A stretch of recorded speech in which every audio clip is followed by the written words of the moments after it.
दूसरी बात कि हम लोग जो है वो वैसे तो ये नहीं चाहते थे इतने साल से, जो हमारा ये मानना था कि फर्स्ट ईयर से ही बच्चे को जो है वो कोचिंग नहीं करवानी चाहिए, 1-2 साल कॉलेज जाना चाहिए। कॉलेज की लाइफ भी बहुत अच्छी लाइफ होती है। और फिलोसफर हुए हैं डेकार्त, तो उन्होंने कहा है कि दुनिया की अ, सबसे अच्छी पुस्तक ये दुनिया है।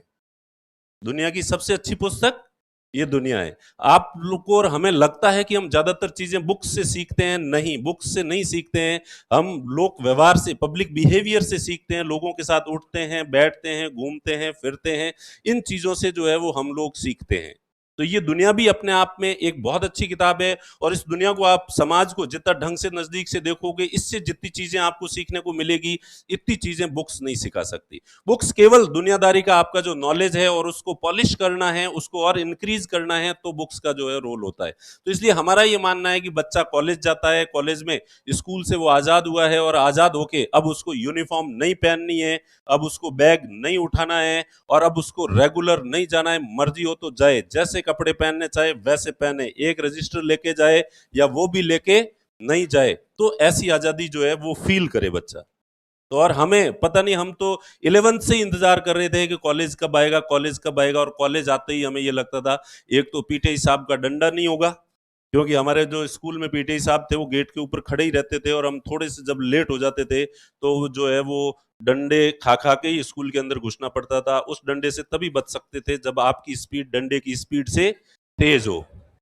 तो उनका डंडा आए, उससे फास्ट अगर आप घुस गए गेट में, तो के कॉलेज में इस तरह से डंडे नहीं पड़ते। इस तरह से टाइम पे जाना जरूरी नहीं है, रेगुलर जाना भी जरूरी नहीं है। वहां कोई मुर्गा नहीं बना सकता। वहां इच्छा है तो जाओ, इच्छा है तो पढ़ो, नहीं पढ़ना है तो मत पढ़ो। और यूनिफॉर्म तो पहननी ही नहीं है, इतना भारी बैग उठा के लेके नहीं जाना है। और फिर हमने यश चोपड़ा की फिल्में और देख रखी थी, तो वहां जो कॉलेज दिखाया जाता था, हमें लगता था कि सही में कॉलेज इस तरह का होता होगा। फिर वो बाद में कॉलेज गए तो पता चला कि आप लोगों ने नहीं देखी है। आपने भी फिल्मों वाला कॉलेज देखा होगा, स्टूडेंट ऑफ द ईयर देखा होगा। ऐसी कॉलेज होती है दुनिया में। तो पर एक स्कूल का बच्चा है, वो जब देखता है तो उसको लगता है शायद ऐसी कॉलेज होगी। तो कॉलेज जाने का बहुत चार्म था, और फिर हम गए तो कॉलेज पे जाके अच्छा ही लगा, खूब अच्छा ही होता है। तो कुल मिला के जो है, तो बच्चा वहां से भी बहुत सारी चीजें सीखता है। तो इसलिए हम लोग जो है ये चाहते थे कि फर्स्ट ईयर कॉलेज में बिताए, सेकंड ईयर भी लगभग आधा कॉलेज में बिताए, उसके बाद हमारे पास आए, फिर हम उसको जो है वो थोड़ा मैच्योर भी हो जाएगा, और फिर हम उसको कोचिंग कराएंगे। इसलिए हम सबको सिखाते थे। लेकिन और पेरेंट्स को, जो मेरे रिश्तेदार, घर के जो मिलने वाले फ्रेंड, उनके जो बच्चे होते थे वो भी जब आते थे, तो मैं उनको भी यही सिखाता था। लेकिन बच्चे की जिद, बच्चे का जोश, बच्चे का जुनून इतना तगड़ा होता था कि वो कहता है कि नहीं साहब, इस मुझे तो एडमिशन लेना है, मतलब लेना ही है, और मुझे आईएएस बनना ही है, मुझे आरएस बनना ही है। उसका जोश इस हद तक होता था कि वो फीस देता। तो पहले तो शुरू शुरू में तो मुझे भी लगा कि ऐसी सजेशन नहीं देना, अपने घाटा है। आज तो ये दे रहा है 88,000, 94,000। कल को 3 साल बाद क्या पता इसका माइंड चेंज हो गया, तो देगा कि नहीं देगा। तो नुकसान है, ऐसी नुकसान वाली सलाह नहीं देनी दिलीप अपने। पर फिर देखा कि मैं जितना मना करूंगा, अगला तो कि नहीं, मैं तो एडमिशन लूंगा ही। तो अपने को पता चल गया कि ये सलाह देने से भी नुकसान तो किसी तरह का नहीं है। बच्चा तो एडमिशन तो भी ले रहा है, 100 में से कोई एक आधा ही वापस जाता है, बाकी जो है वो एडमिशन लेते ही है। तो अब जो देखा है कि इस बार जो है वो भीड़ उमड़ पड़ी है, फर्स्ट ईयर सेकेंड ईयर वाले। अब बस ये बाकी रह गया है कि जन्मते ही बच्चे को घर वाले अभी लेके नहीं आए हैं मेरे पास, कहते आप इसको जो है आरएस बना दो, आईएएस बना दो। बाकी 8th 9th तक तो आने लग गए पेरेंट्स, कि 8th में है, 9th में है, अभी से ही अगर आपके पास भेज दें तो मैं माथा पकड़ लेता हूँ। मैं फर्स्ट ईयर मना कर रहा हूँ, और तुम जो है 8th 9th की बात कर रहे हो। तो बस बाकी अब वो एक ही रहा है सिचुएशन, ठीक है, जन्मने वाली, कि उस समय जो है वो, तो इसलिए तो अब हमने ये देख लिया है कि फिर अब जो है दो लोग तो आएंगे, पढ़ेंगे पढ़ेंगे। तो फिर हमने हमारा शेड्यूल जो है प्लान किया है जुलाई के, या तो 19 जुलाई या उसके बाद अगला जो है 26 जुलाई, वो जो भी ट्यूसडे है, उसको हम बैच शुरू करेंगे, जिसमें 3 साल का बैच जो है वो होगा, जिसमें फर्स्ट ईयर के जो बच्चे होते हैं। क्योंकि हमने देखा है कि फर्स्ट ईयर के बच्चे एडमिशन लेते हैं तो फिर हम उनको बड़ों के साथ बैठाते हैं। फिर कुछ बच्चे ऐसे होते हैं जिनको फटाफट अभी जो वैकेंसी आ रही है इसके हिसाब से पढ़ाना है, ठीक है।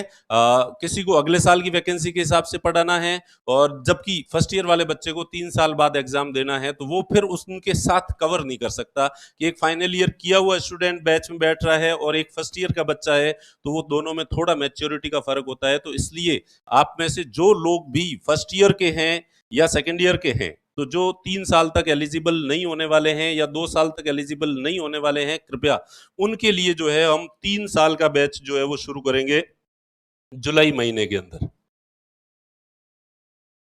एक गाड़ी है RJ18CC2392 बलेनो, वो थोड़ी सी बीच में आ रही है, तो थोड़ी प्लीज, या तो आप चाबी दे दो तो ये कर देंगे।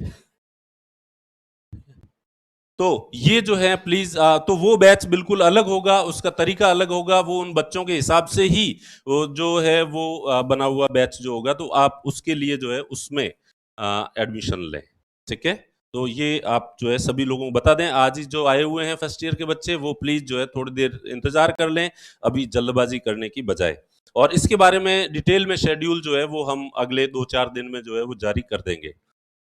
तो अब जो है वो आते हैं, वैसे अब सेमिनार के अंदर जो है हर तरह के बच्चे आते हैं, तो इसलिए हमारे अंदर एक डिलेमा होता है कि हम आपको जो है वो क्या बताएं, क्योंकि कई बच्चे ऐसे होते हैं जिन्होंने थोड़ी बहुत अपने लेवल पे पढ़ाई कर ली है, जिन्होंने सिलेबस देख लिया है, जिन्होंने एग्जाम का पैटर्न जो है वो समझ लिया है कि भाई किस तरह से एग्जाम होता है। कुछ बच्चे ऐसे भी होते हैं जो कि बिल्कुल कोरे कागज की तरह है, जिन्होंने RAS सिर्फ ये नाम सुन रखा है, इसके अलावा उनको कुछ भी पता नहीं है, वो भी बच्चे सेमिनार में होते हैं।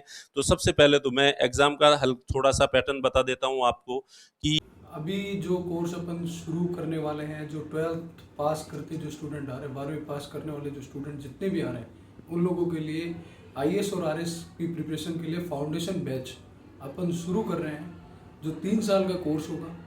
उसकी फ़ीस रहेगी 1,52,000 रुपये, टोटल 1,52,000। तो आपको किस तरह से चुकानी है वो मैं बता देता हूँ। पहले 500 रुपये रजिस्ट्रेशन करवाने हैं, 3 दिन आपको क्लास लेकर देखनी है, चौथे दिन 50,500 जमा कराने हैं, उसके 4 महीने बाद फिर 51,000 जमा कराने हैं, और फिर उसके 4 महीने बाद आपको 50,000 जमा कराने हैं। यानी कि इस तरह से 3 इंस्टॉलमेंट में आपकी 1,52,000 रुपये फीस जमा हो जाएगी। तो ये था इसका फीस स्ट्रक्चर। धन्यवाद।